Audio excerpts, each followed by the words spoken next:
के बाद एक बार फिर से आप सभी का स्वागत है। और लगातार हम बात कर रहे हैं क्योंकि दिल्ली एनसीआर में जो ग्रैब 3 की पाबंदियां हैं, भले उनको हटा दिया गया हो, लेकिन फिर उसके बाद से लगातार जो स्थिति है वो और ज़्यादा गंभीर होती नजर आ रही है। ना केवल दिल्ली ही बल्कि आसपास के जो क्षेत्र हैं एनसीआर के, चाहे वो फरीदाबाद हो, वो नोएडा हो या फिर गाजियाबाद हो। हमारे साथ हमारे दोनों सहयोगी बने हुए हैं। आंचल दिल्ली से बनी हुई है, ऋषभ गाजियाबाद से बने हुए हैं। ऋषभ, अब मैं आपका रुख कर लेती हूँ। गाजियाबाद में फिलहाल वायु गुणवत्ता को लेकर क्या स्थिति है? बिल्कुल, देखिए इस समय एक्यूआई की बात करें तो गाजियाबाद में 360 है और कह सकते हैं कि जिस तरह सरकार ने पाबंदियां हटाई हैं दोबारा से, तो एक बार फिर से एक्यूआई जो है बढ़ने के उम्मीद नजर आ रही है। क्योंकि जब पाबंदियां थी तब भी 430 तक एक्यूआई पहुंचा हुआ था, लेकिन जैसे पाबंदियां लगी उसके बाद एक्यूआई थोड़ा कम तो हुआ, लेकिन इस तरह से अब पाबंदियां हटा ली गई है तो एक बार फिर से कहीं ना कहीं लगता है कि एक्यूआई का लेवल जो है, पॉल्यूशन का स्तर है, काफी बढ़ेगा और लोगों को इस पर और दिक्कतों का सामना करना पड़ेगा। लेकिन तमाम जो पाबंदियां हैं वो दिल्ली से हटा दी गई हैं। क्या इसका असर गाजियाबाद, नोएडा में भी नजर आ रहा है? क्या यहाँ पर भी लगातार जो स्थिति है वो और ज्यादा संभलने की बजाय बिगड़ती नजर आ रही है? हालांकि गाजियाबाद में दिल्ली के मुकाबले तो स्थिति सही है, लेकिन फिर भी गंभीर श्रेणी में है।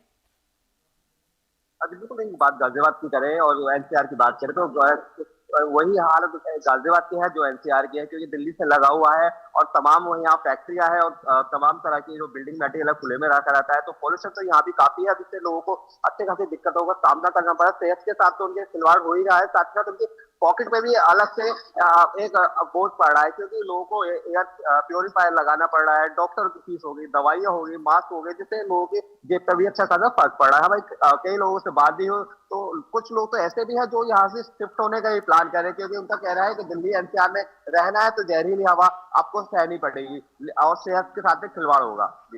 ठीक है, आंचल का एक बार फिर से रुख कर लेती हूँ। मेरे साथ मेरी सहयोगी लगातार बनी हुई है। आंचल, अब आगे सरकार के पास क्या विकल्प है? अब ग्रैब 3 के नियम हटा दिए गए हैं, जो पाबंदियां थी वो हटा दी गई हैं। जो यहाँ पर पाबंदियां थी उसमें भी जो एक्यूआई लेवल था वो बढ़ रहा था। आप समझिए कि 3 तारीख को सुनवाई होगी, लेकिन उससे पहले अभी काफ़ी लंबा समय है, बीच में और ज़्यादा गंभीर स्थिति हो सकती है।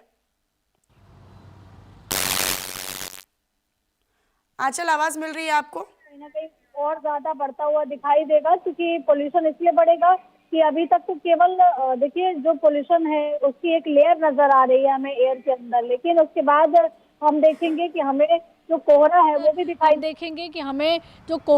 भी दिखाई देने लग जाएगा, क्योंकि दिसंबर के मिड के बाद जो है कोहरे की एक चादर पूरे वातावरण में छा जाती है और अभी खाली पोल्यूशन है, क्योंकि जो धुंध की हमें चादर नज़र आ रही है वो कोहरा नहीं है, पोल्यूशन है और ये लोगों की दिक्कतों का कारण भी बन रहा है। लेकिन आने वाले समय में ये दिक्कत और दोगुनी हो सकती है अगर इस पर कंट्रोल नहीं पाया गया, क्योंकि पोल्यूशन अगर कम नहीं हुआ है तो ऐसे में लोगों को जिस तरह से अभी कई बीमारियों का सामना करना पड़ा, चाहे आंखों में जलन हो, गले में दर्द हो, या फिर देखिए कह सकते हैं कि लोगों के फेफड़ों में दिक्कत हो रही है, सांस लेने में उनको दिक्कत हो रही है, तो इन सभी चीज़ों को लेकर भी यहाँ पर परेशानी उठानी पड़ सकती है। हालांकि सरकार कह रही है कि हर एक पोल्यूशन फैलाने वाले उस कारण को जानने की कोशिश हो रही है, उसका समाधान निकालने की कोशिश हो रही है जिससे पोल्यूशन को रोका जा सके।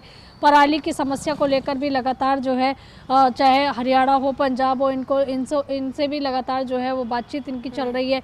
लेकिन उसके बावजूद भी जो दिल्ली एनसीआर है इसमें पोल्यूशन का जो ग्राफ है वो कम नहीं हो रहा। हालांकि देखिए ग्रैब 3, ग्रैब 4 जो है वो पहले लागू किए गए थे और ग्रैब 3 की जो पाबंदियां हैं वो हटा दी गई हैं, लेकिन उसके बावजूद भी लोगों को अभी भी दिल्ली एनसीआर में बाहर निकलने में दिक्कतों का सामना करना पड़ रहा है। आप रहिएगा मेरे साथ, ऋषभ भी लगातार बने हुए। ऋषभ, आप भी बने रहिएगा हमारे साथ। आलोक राय जी जुड़ गए हैं, एनवायरमेंटलिस्ट हैं, पर्यावरणविद हैं।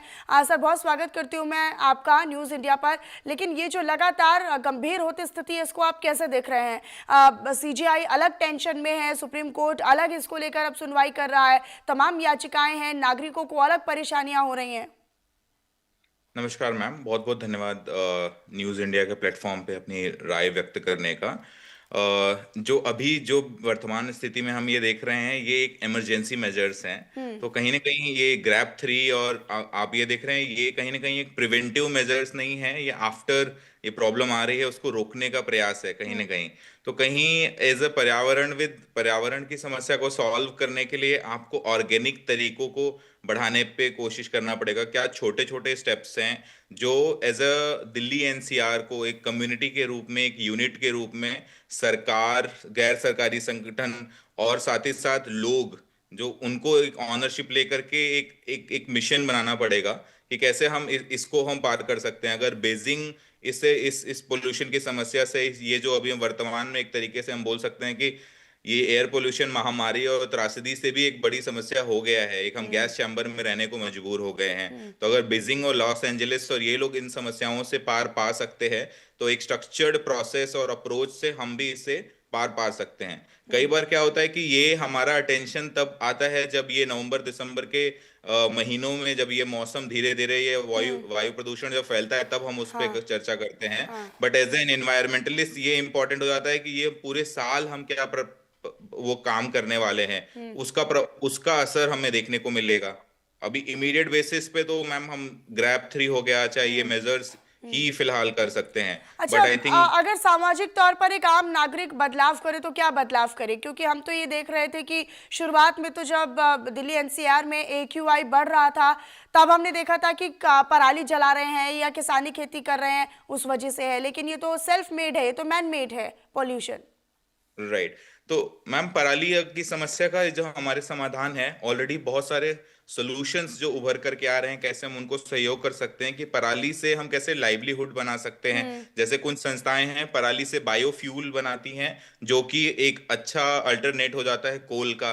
कुछ संस्थाएं ऐसी हैं जो पराली से वो अलग अलग टिम्बर के प्रोडक्ट्स बनाते हैं, पैकेजिंग के पेपर मटेरियल्स बनाते हैं। कहीं ना कहीं वो एक लाइवलीहुड जनरेट करता है सर। हम केवल फोर्स और केवल लॉ के एनफोर्समेंट से लोगों को नहीं रोक सकते ठीक है सर। जब